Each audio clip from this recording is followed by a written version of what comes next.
Before that, does anybody have any other question? If not, I'll ask questions now in the topics that we have discussed yesterday. Nobody has any question. I'm having the same problem to download, but I have downloaded Visual Studio also, but it Okay. is not coming. Again, it is showing the same error. Can you share your screen, Mansi? Sure.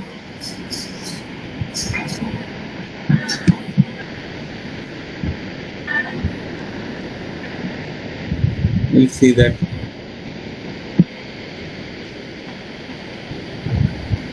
Is it visible? Yeah, it's loading.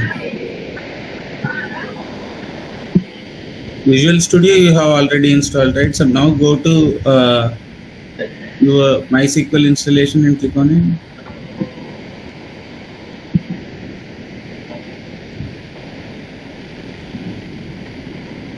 It is showing the same error. Yesterday also the same error. I will see now. Did you try restarting and then installing? Yes, yes. Okay, then we'll see it now.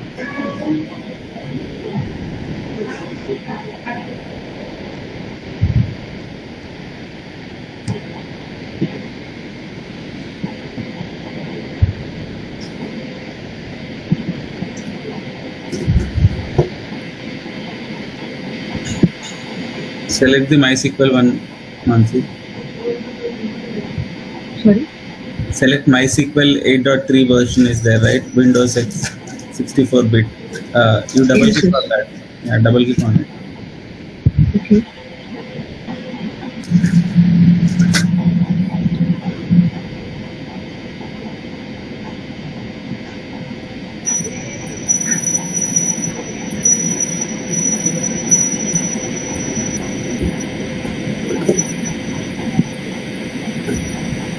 For the benefit of others, let me share my screen. I'll quickly, show you the installation steps one more time.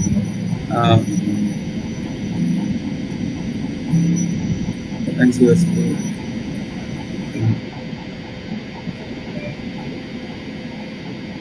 It's not opening, right? The installer itself is not coming up for you. Yes, yes. Once you double click on that MySQL installation, that installation wizard should open up, but that's not coming up, so I'm not sure. Right click there, right click and say open on that, that file. Right click there. Open or which one I need to select? Select that MySQL -8.3.0 -Winx 64 file. Right click on that. Huh.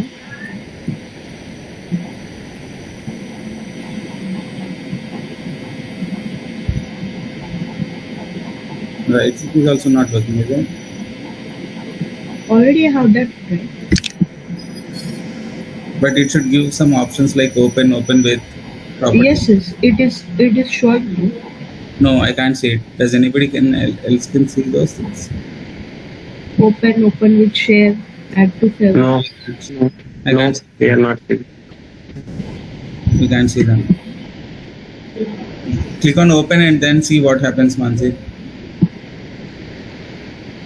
The same thing. The application requires. Unfortunately, we can't see any of those options. We can just see your screen, that's all.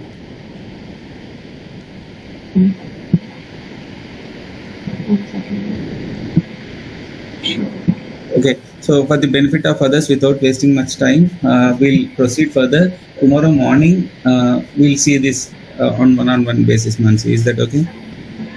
Okay.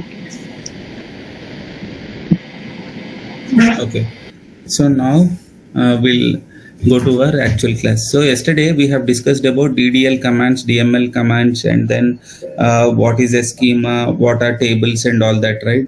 So what is DML commands? What are DML commands?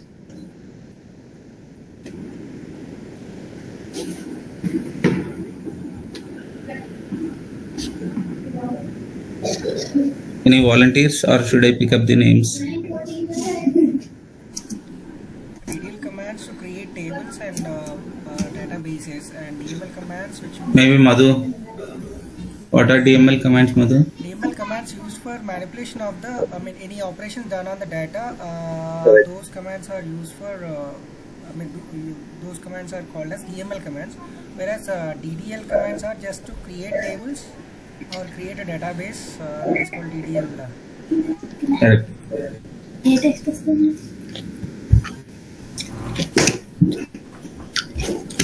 Have I answered right? That's very correct, Madhu. So now let me share my screen. We'll see. Let me know, guys, if you can see my screen. Now I am asking you to install an installer called MySQL, right? And then as you all rightly said, there is another thing called as this is MySQL. Here I have something called as MySQL, and there is another thing called as SQL Workbench. MySQL, and there is another thing called as SQL Workbench. What is the difference between these two? MySQL is the actual database. So here we'll store the data like in formats like tables and other formats. We'll store the data in the MySQL database. But SQL Workbench is a developer tool. It is a developer tool. SQL Workbench is a developer tool. Like this, there are many tools. Just like SQL Workbench, we have SQL Developer. We have Toad. Like this, there are many developer tools. So we have one database and one development tool which we use to connect to this particular data to operate. Okay. So if you consider this is my centralized data repository, and if I want to perform any operation on my database, I cannot directly go and operate on the database, right? So I need to have a utility to operate on that particular database, and for that we use these different developer tools. Of these, SQL Developer and Toad are the most commonly used developer tools in the development community. Okay, and Toad is mostly used for Oracle because it is an Oracle product. Toad is mostly from Oracle, I believe, as far as I recall. It's an Oracle product. So most of the Oracle databases, and if you go to any Informatica and other tools, they will be using most of the Toad thing. Now coming back to this, so now you understood, right, what is MySQL and what is the SQL Workbench that I have in the last slide, why we use that. So to connect to that particular database, we need to have a utility to connect and to run our queries and all. We need to have that. So that's why we have this SQL Workbench. Madhu, can you see that SQL Workbench installed on your machine and or not? Yes, I can see that Workbench is installed. Yes, it's been installed. I can see that. Yeah. So it should, as far as I know, when I installed it, came pre-installed to me. I'm not sure why.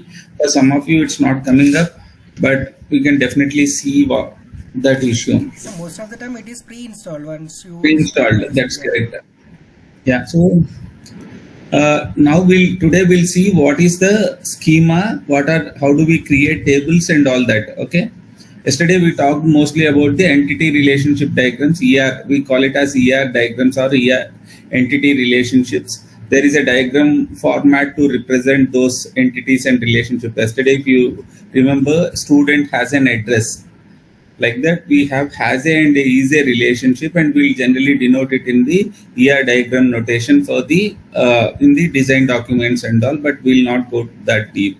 You just need to understand that every database is considered as every table in a database schema is considered as an entity, and it could be related to another database using concepts like primary key, foreign key, and all that. Okay, now today also we'll mostly go in the theory class only. From tomorrow onwards, we'll start actually creating tables and all. We'll start doing it from tomorrow.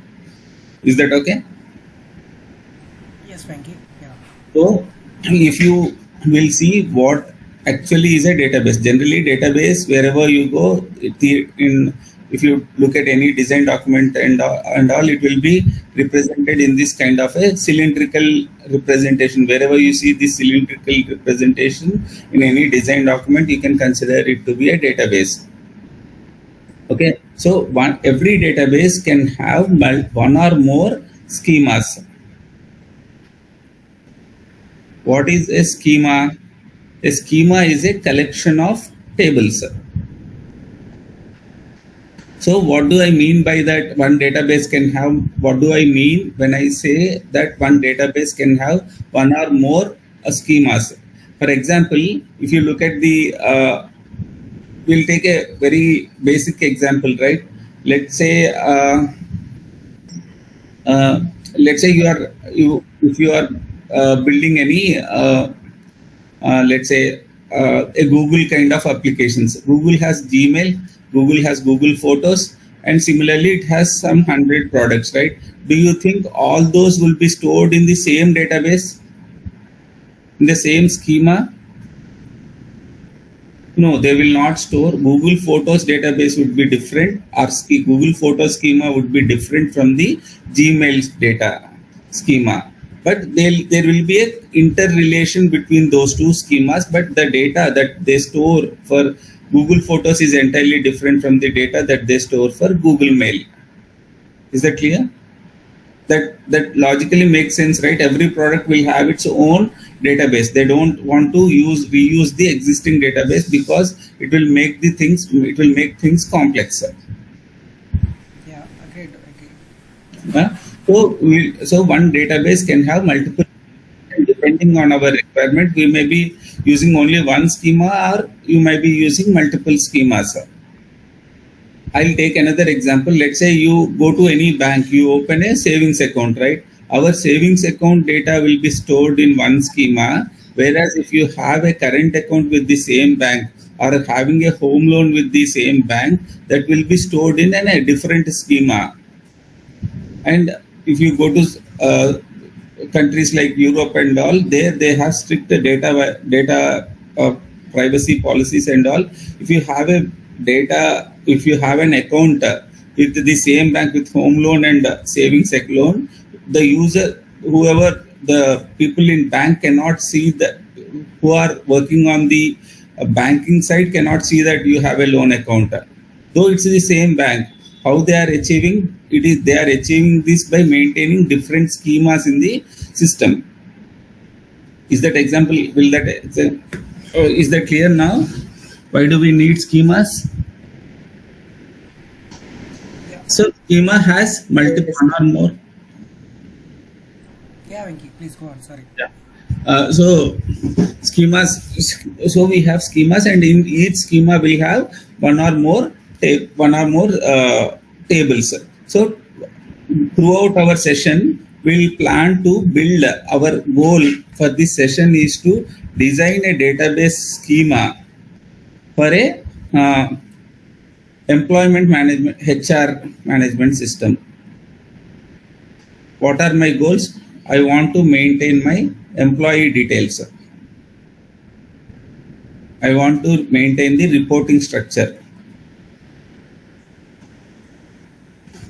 And I want to maintain the leave database.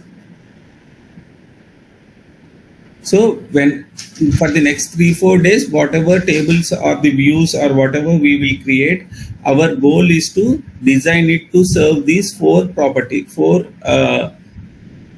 for that matter, only three purposes. One is that I want to maintain my employee details.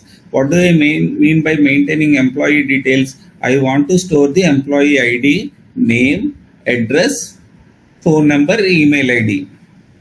Okay. Employee details. What are the employee details I want to store? Employee number, name, phone number, email address, and then physical address. These five details of an employee. Similarly, reporting structure will come there, and then we'll discuss what reporting structure is. So to give you a high level view, every employee will have a manager, right? And your manager's manager will, that manager will also have another manager. Like that, it will be a relationship between these. One person is related to another person. He is boss of another person. Like that, that chain will continue till the CEO, right? So that, how do we maintain that relationship, that reporting structure in the database? We will check that also. Okay, and the third one is the leave database. Every employee will have predefined number of leaves that are being allocated to him in a particular calendar year. And how do you store those leaves? How do you deduct when somebody applies for a particular category of leaves? How do you deduct that particular leave and all those things? We will design that also. So in the next 3-4 days, we will continuously talking about these things only. So keep that in mind. We are building a system for the HR management system. Is that clear? Will that help on what we are planning to achieve for this? Yes, Venki. Right. So now my basic point is that as I told you yesterday, that I want to first decide what are the attributes that I want to store That is the first step. Then based on the attributes, I will logically group them and will call it as a table. Right? Once I create the tables, then I'll see are they related. If they are related, then how are they related? Based on that, I'll finally create my schema or the low-level design document of how my database looks like. Right? Okay. Madhu, maybe you need to go on. Now, first, we will see what are the employee details we want to store. As I said, I want to store the employee ID, name, third one is email address, fourth one is the date of joining,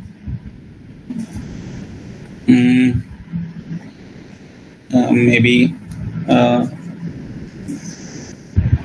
reporting manager name, reporting manager. Anybody want to add anything? Did I miss anything? Address, right? Address. Mobile number, contact details. Yeah. Email. I missed. Okay. Seventh point I'll note down. In address, what are the properties of an address? Address is not a single field, right? Address is again split into multiple fields. What are they? They will be like street line 1.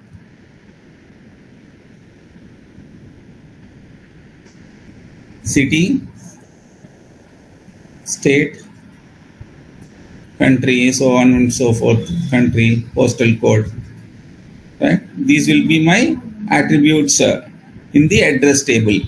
Similarly, somebody said, I'm sorry, I cannot relate to the names, but somebody said that they want to store the phone number also. And what are the other attributes? Can anybody give me some 2-3 other attributes?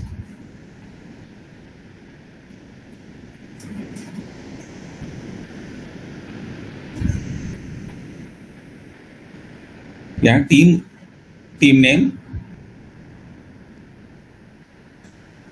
Then maybe I'll call it as department.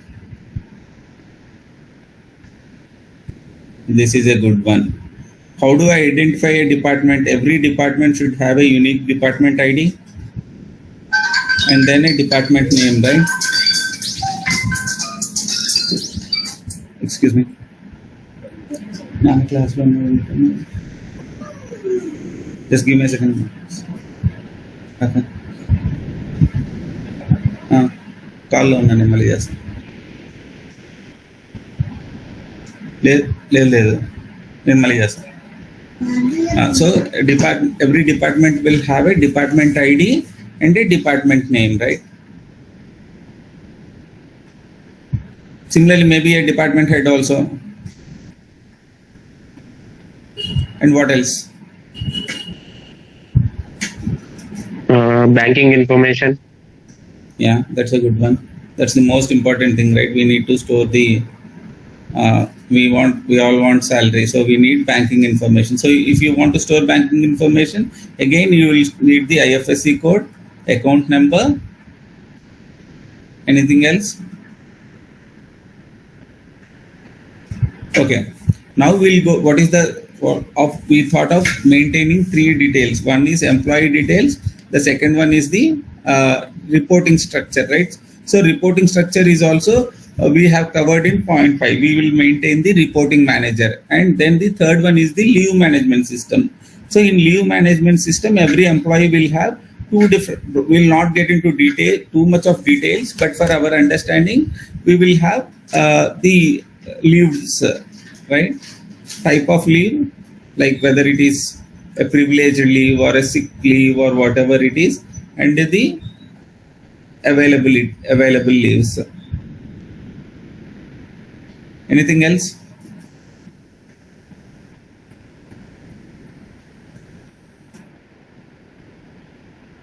But so to answer your question, then I will further split this type of leaves into multiple types, right? One is privilege leave,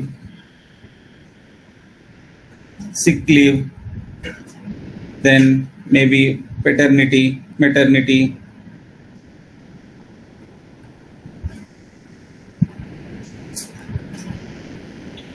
right? And each type will have a limited quantity of leaves available. If you take for paternity, maybe it's 5 days, that's the norm. So 5 days, and 60 days for 60 or 180 days for women, like that. So I need to give the leave details, I need to know the gender of the employee also. So as a 12th point, I'll store the gender too, right?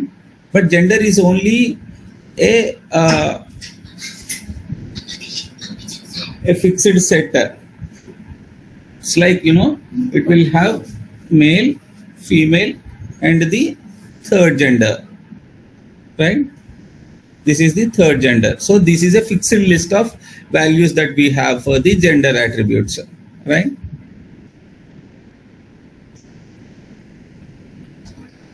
Any other points that you can think of, or any other attribute you want to add to this?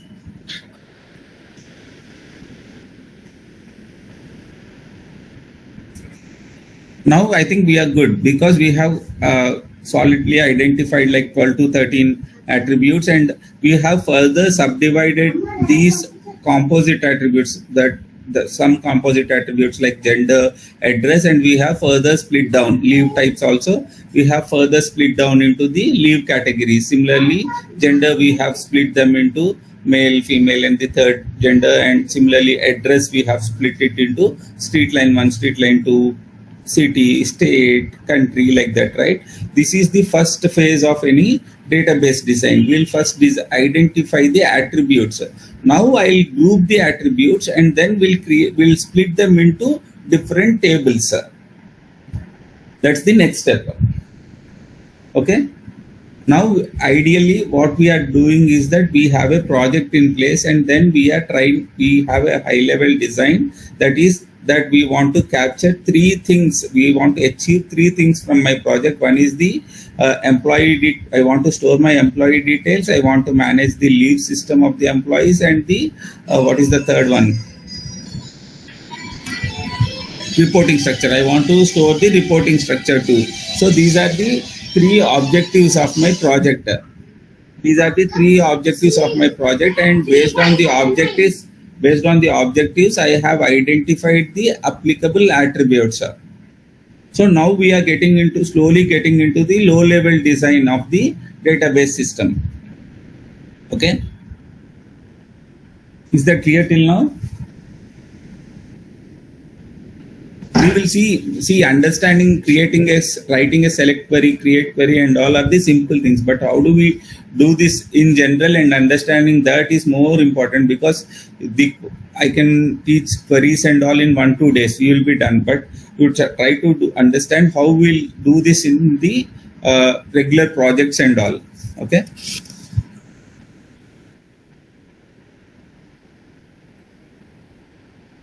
Correct. So first I am identifying the applicable attributes that I want to store in my schema. What are the different attributes that you want to store? Then I will group those attributes and will create a table. Okay. Then I'll see how they are related, and then we'll create the mapping and all.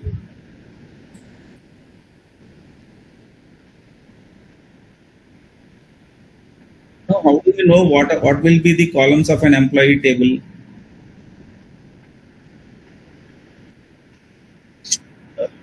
Yeah, but we'll follow the process, and then we'll identify the attributes, then we'll create the tables. Okay. Yeah, we'll go there. Don't worry, we'll go there. Now, if you have these 12 attributes, right? So now can I create employee ID, name, email, date of joining with these one table? This I'll call my employee table. Okay. For address, I'll create one table and I'll call it as address. And what are the attributes of my address? Street line 1, city, states, country, postal code. Similarly, I'll create one table for my department information. Similarly, banking, I'll create one table. Gender, I'll create one table. Right? Leaves, I'll create one table. Type of leaves and available leaves, I'll create a column in the employee table. Are we good with this? How we have grouped? Wherever we have multiple attributes, we'll create a table with those attributes. We are logically grouping. Street line 1 address, will group all those address related attributes and we'll create a table for it. Similarly, with the department information, we'll create a table. We have identified what would be the columns of that particular table. Similarly, for banking information, I need IFSC code and the account number. So I'll create a table called as banking table. Right? So now I know the columns. Now I can directly go and create the employee details table, right? If I want to create an employee table, then I need to have employee ID, name, email, date of joining, and gender, right? Phone number, 7th one is phone number. This also will fall into this employee table only. Gender directly I can map because this is a fixed set. So in that case, I will assign, if it is male, then I'll give code as 0, female 1, and then third gender I'll give it as code as 2. So looking at the code, I will know whether it is male or female, right? Yes or no? So similarly, department, it is like, you will have multiple departments. If you look at any bigger organization, it will have HR department, it will have finance department, it will have IT department, like that. There will be multiple departments. So you cannot give these codes like, 1 is IT, 2 is HR, 3 is finance. You cannot hard code those values like that because they keep on growing or maybe shrinking. Right? With time, they will club 2 departments into one and will call it with a different name. Like that, there will be restructuring happening over time. So you cannot go with a fixed number formatting in the department. Whereas in case of gender, you will not get a 4th gender, right? It's humanly impossible. So wherever we have a fixed values, then we can go with hard coded values. Yeah, got it. Got it? Similarly, type of leaves also, the type of leaves generally would be fixed, but these days they are asking for different types of leaves and all, so it is better to maintain them in a different table rather than having them in a fixed values.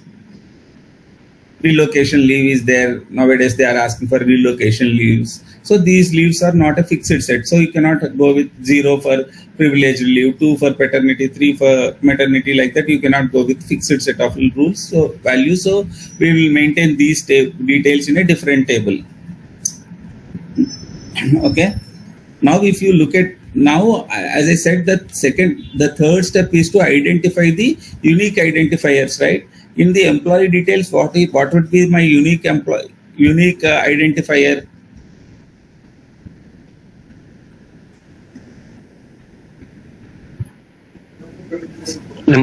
Employee ID is correct. Employee ID.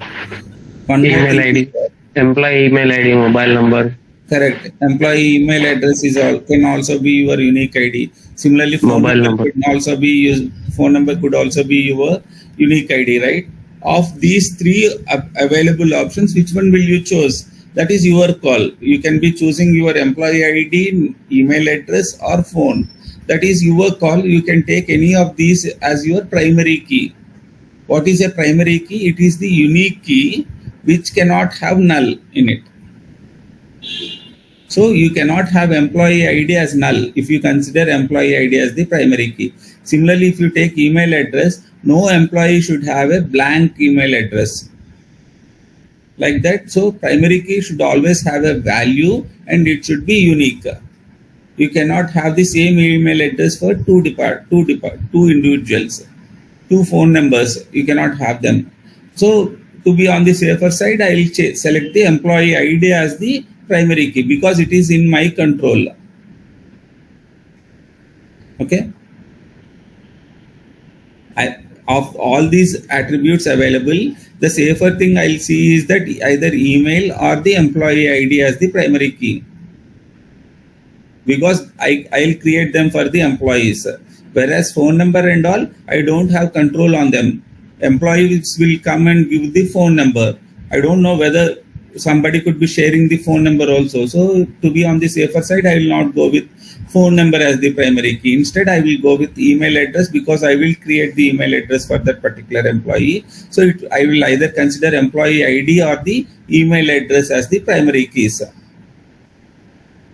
Does it make sense?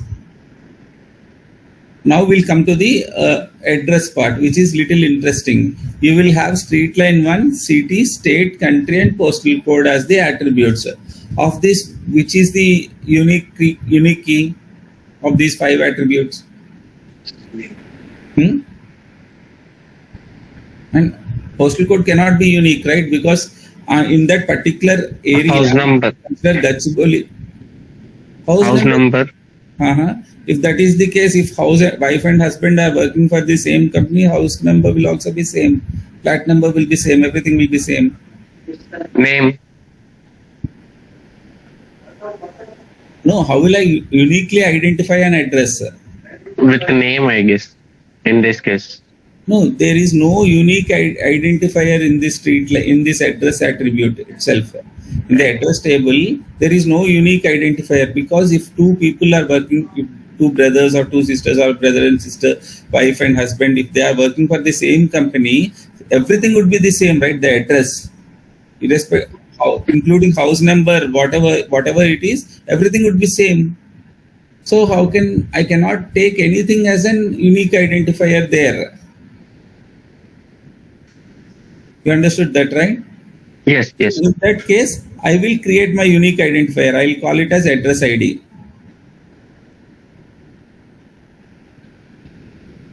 Because I know that, none of these can serve as a unique identifier. So I will create my unique identifier and I will call it as an address ID.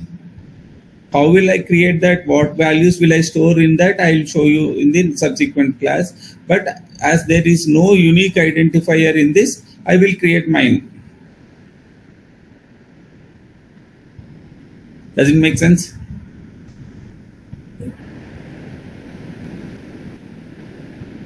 Are you all convinced that, that we need an additional attribute to uniquely identify it?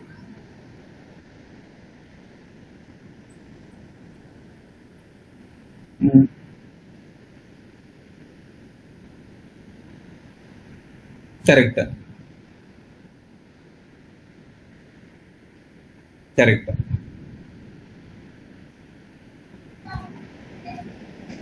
Yeah. So you can call it as address ID or just ID or whatever. That naming convention is up to you. But you need a unique identifier, because every table need to have a unique identifier. You cannot create a table without any unique identifier. That is the constraint. That's why we are trying to identify what that primary key is. Venki, I think for address, we need not create any ID because by default, if there is no ID, the database itself creates a unique identifier with an increment. So that takes by itself, right? That is also a column, right? You will create a column and you will call it as auto increment. You will set that auto increment. Exactly. So we need not create, if there is no unique identifier, the database creates itself. So we need not create it manually. That is what I want to say. I'm really doubtful whether it automatically creates that column. I'm really not sure. Maybe I'll go back and check on that. Okay. No, I'm not really sure on that. I'll go back and check and I'll get back to you tomorrow. Okay.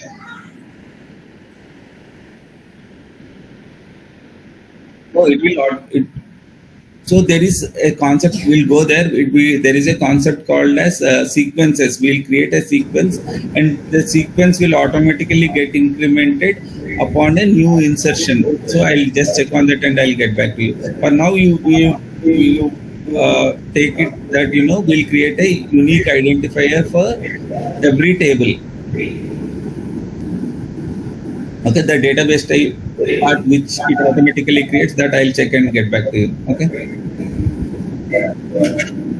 Now coming to the department table, what is my unique identifier?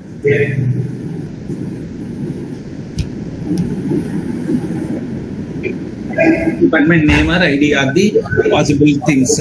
So I consider department ID as my primary key.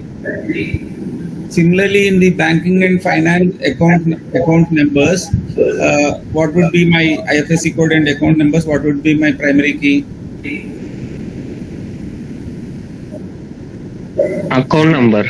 Account number. Because if you are having the same account with the same branch, the IFSC code would be the same, but account number would be unique. So account number will become your primary key. Now gender. If you want to create this, directly the type would become the primary key.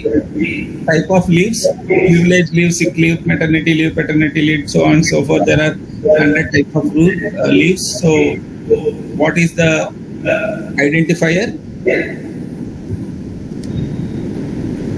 No, I guess. Maybe we can consider the type as the identifier, but we don't generally go with the strings as the primary keys. So I will create a type, leave type ID, and we'll call it as primary key.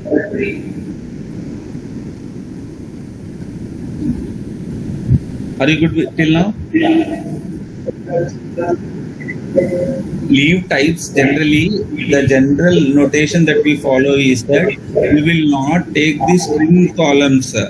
Wherever you have strings as column values, there we don't consider them as primary keys. We will take the columns where we have numbers. We'll try to take them as the primary keys. Why? The immediate question should be why? Because somebody could be entering that privilege leave in small letter in one table, small lowercase in one table, and in higher case or in upper case in another table. The comparisons and all will become complex, right? But if it is a number, it is always be a number. If it is 2, you maintain it in 10 different tables, it will be maintained as 2 only, right? That's why we will try to identify the columns which are numbers as primary keys. Does it make sense?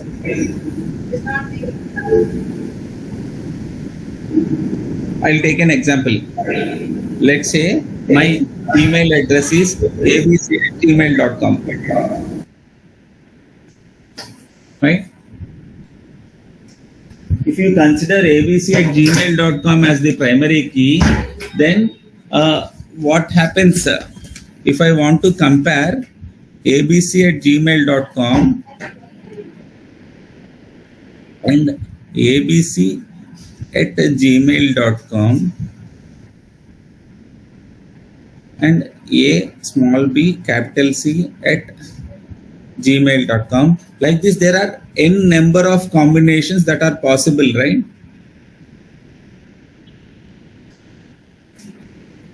How do I make sure that email address is somebody is not bypassing by playing around this case sensitivity, right? So you need to manage it manual. I mean, it is an extra burden on the developer to enforce this case checks and all. So in order to avoid that, we will identify the columns which are numbers.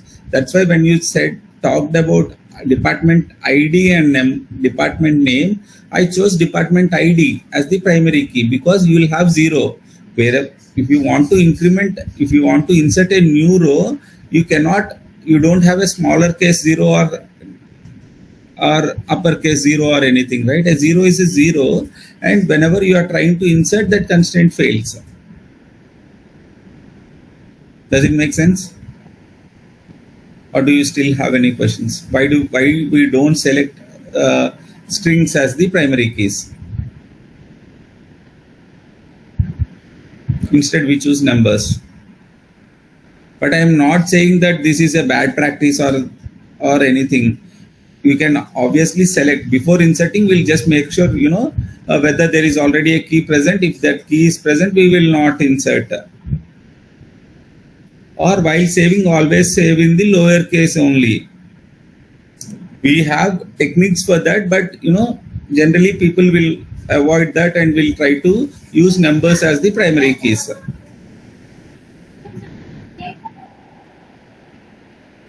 More simple, and it is you don't have the burden of converting to upper cases, lower cases, and all that burden. Because as a developer, you need to take that extra step and being cautious that every time you try to save the data, you need to convert it everything into lowercase and then save it. It is your responsibility, and at any given point of time, if you miss that, it will create lot of issues. So in order to avoid all that, we'll use numbers as the primary keys. Okay, does it make sense? Yeah. Now we have the tables. What are my tables? I have employee table. So just for our understanding, I will follow the nomenclature tab_emp, meaning it is a table. Whenever you see tab underscore, you can consider it as a table. I will have tab_employee, tab_address, tab_department, tab_gender. What else? tab_banking, tab_ what else do we have? Leave types, right? At least these are the things that I can recall. Does anybody recall anything else?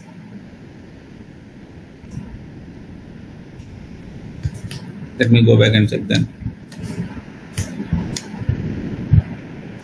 Address, banking, department, leaves, gender, right?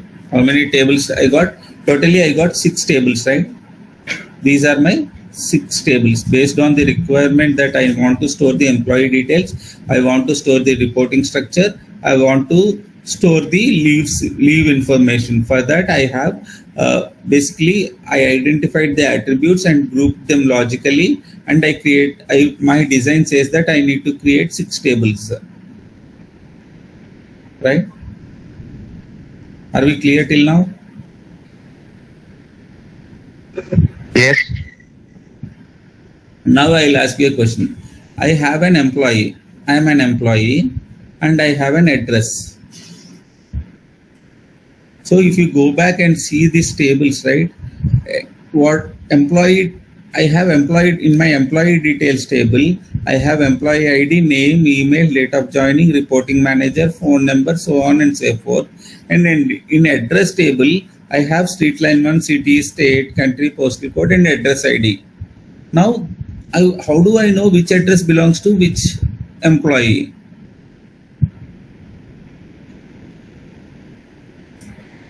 I might be having 100 addresses there and 100 employees here. How will I map? Huh? Correct. That's bang on. We will go and add the employee ID, which is a primary key in this table, to the address table. We will add this employee ID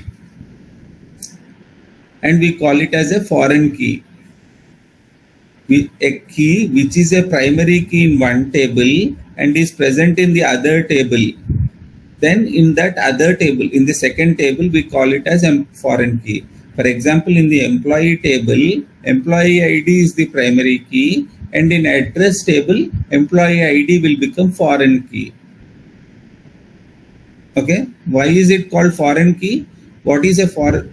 The plain English says that foreign is something which is not local, right? So this employee ID is not local to this table, it belongs to somewhere else, but we have forcefully integrated here to maintain that relationship, right? To uniquely identify which address belongs to which employee, I have inserted this employee ID. And that's why employee ID in address details, address table will be called the foreign key. Right? Yes.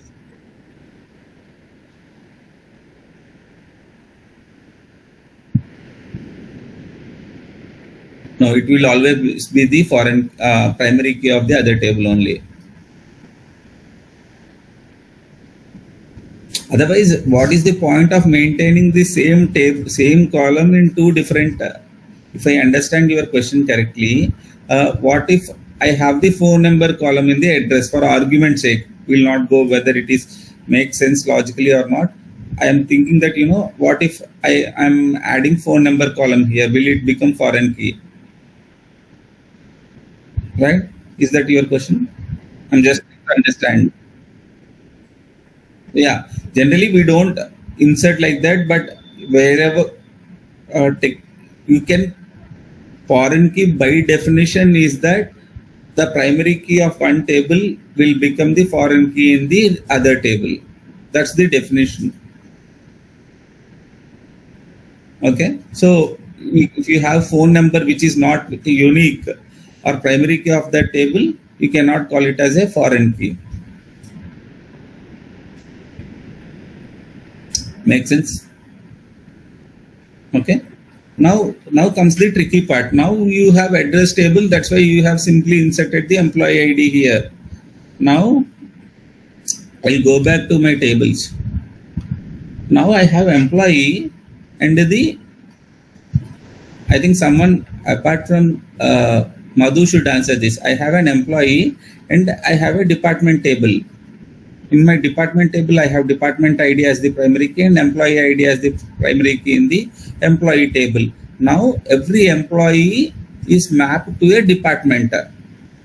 How do I manage this? Which column will become the foreign key in which table? If somebody doesn't volunteer, then I'll pick up names.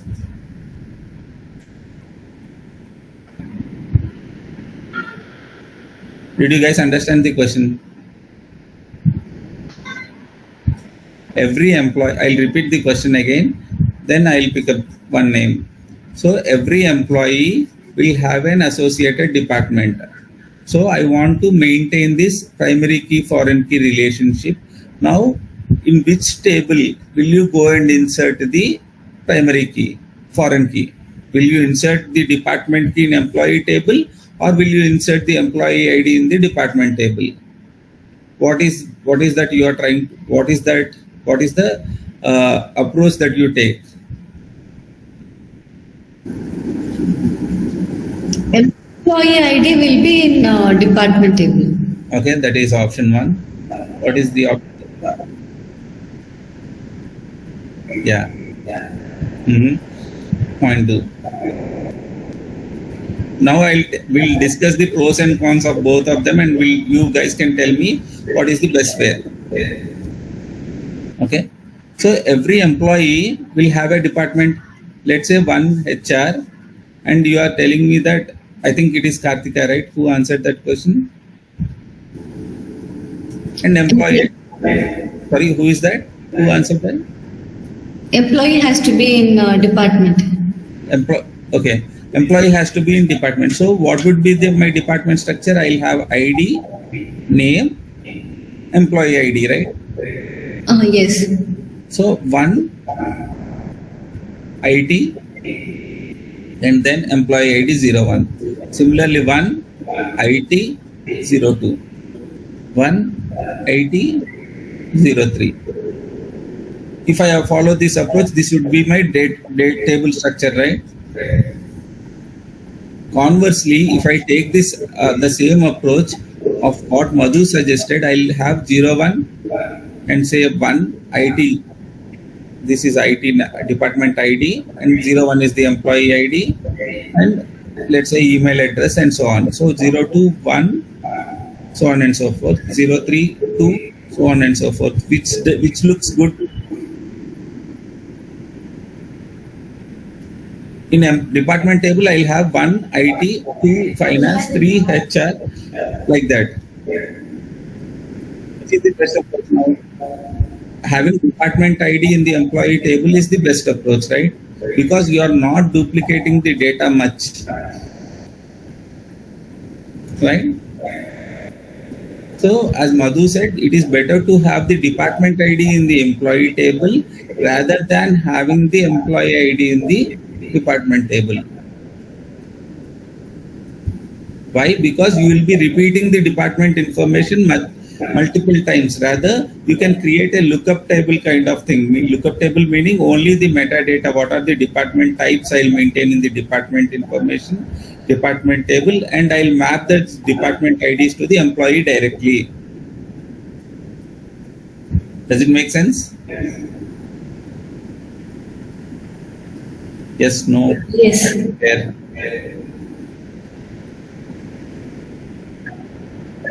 Why that is the best practice. That's the right approach too, because department table should serve only one purpose. That every table should serve only one purpose. Department table should serve the purpose of maintaining the department information. It shouldn't have any employee information.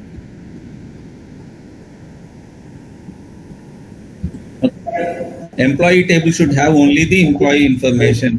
Department ID will tell you, I can go back and check the department ID. If 3, what is the department he is working on? Like that, I can manage that in the employee information only. Okay. Then the third question would be gender. I have a gender table: 1 male, 2 female, 3 third gender. Where do you manage this? The gender IDs. Employee table. The third one is the bank information. Same thing. You will maintain the account number in the or banking ID or something like that, whichever unique identifier in the employee table itself, right?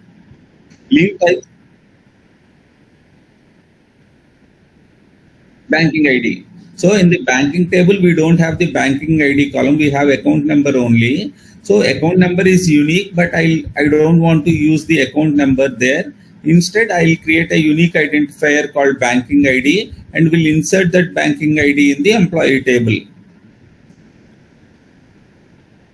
So what will be the banking ID in the employee table called?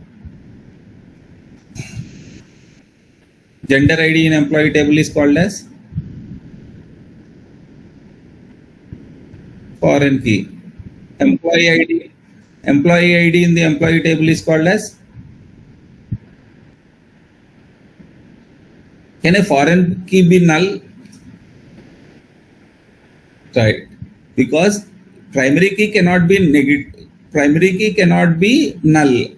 And if you are telling that there is a foreign key, so foreign key is the primary key of the another table. So if this primary key itself cannot be null, the foreign key can never be null, right? That's the logic says. Yes or no? Yes. Are you guys clear on this? From tomorrow onwards, we'll go on hands-on. Now at least you understood how the actual development work is being done. When you are being assigned to a project, we will not directly go and jump and create tables. We don't do that. We'll identify the attributes. We will group the attributes to tables, and then we will establish the relationships, and then we'll go and create the tables. Okay. Any questions on the things that we have discussed today? Yeah, I do have one question. Actually, the bank account number is unique, right? So, what is the point in creating a unique ID in the banking information? Correct. Right. That's a good question. So, if bank account number is unique, why do I want to create a banking ID? I can directly create the account number itself in the employee table as a foreign key, right?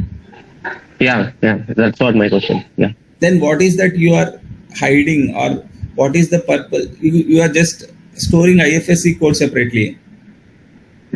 Okay. Right? Yeah. So to the employee table also, right? Okay. So to secure the banking information, we need to create the unique. And the basic point is that every table should serve only one purpose, or should save only what can I say? There is what is that called as? I couldn't recall that word.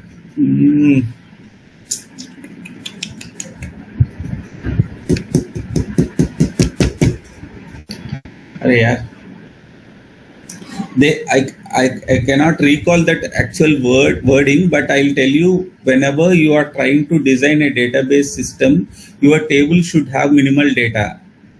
You cannot go on creating a table with 50 columns, 60 columns like that. Keep your tables with minimal data, spread the data across multiple tables, and see that every table will store unique information, and you map them as and when needed. Okay.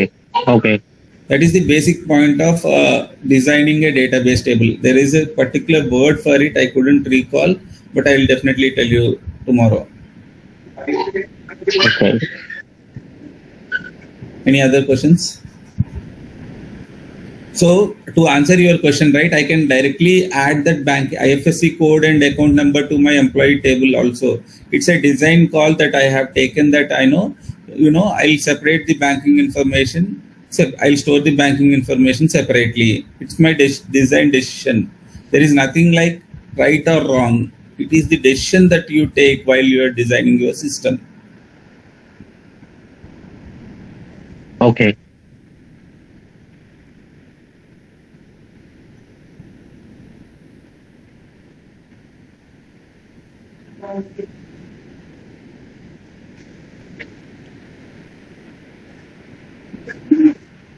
No, it doesn't serve the purpose at all. So,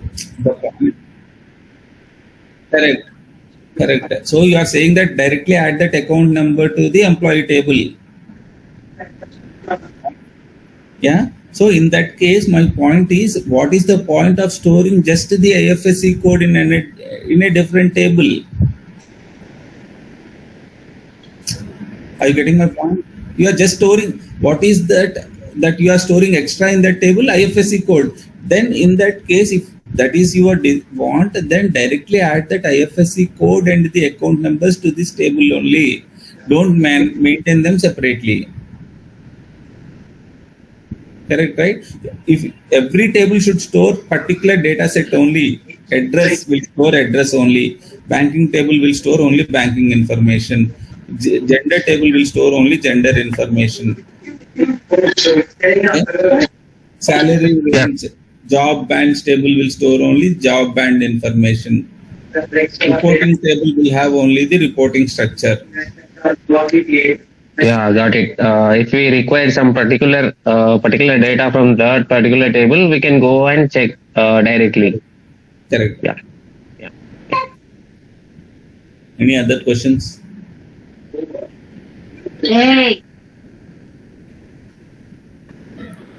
Huh? Okay, guys.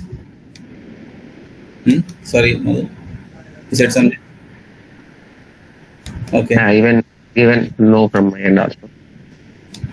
So if there are no questions, that means either you are understanding everything or you are not. You don't care.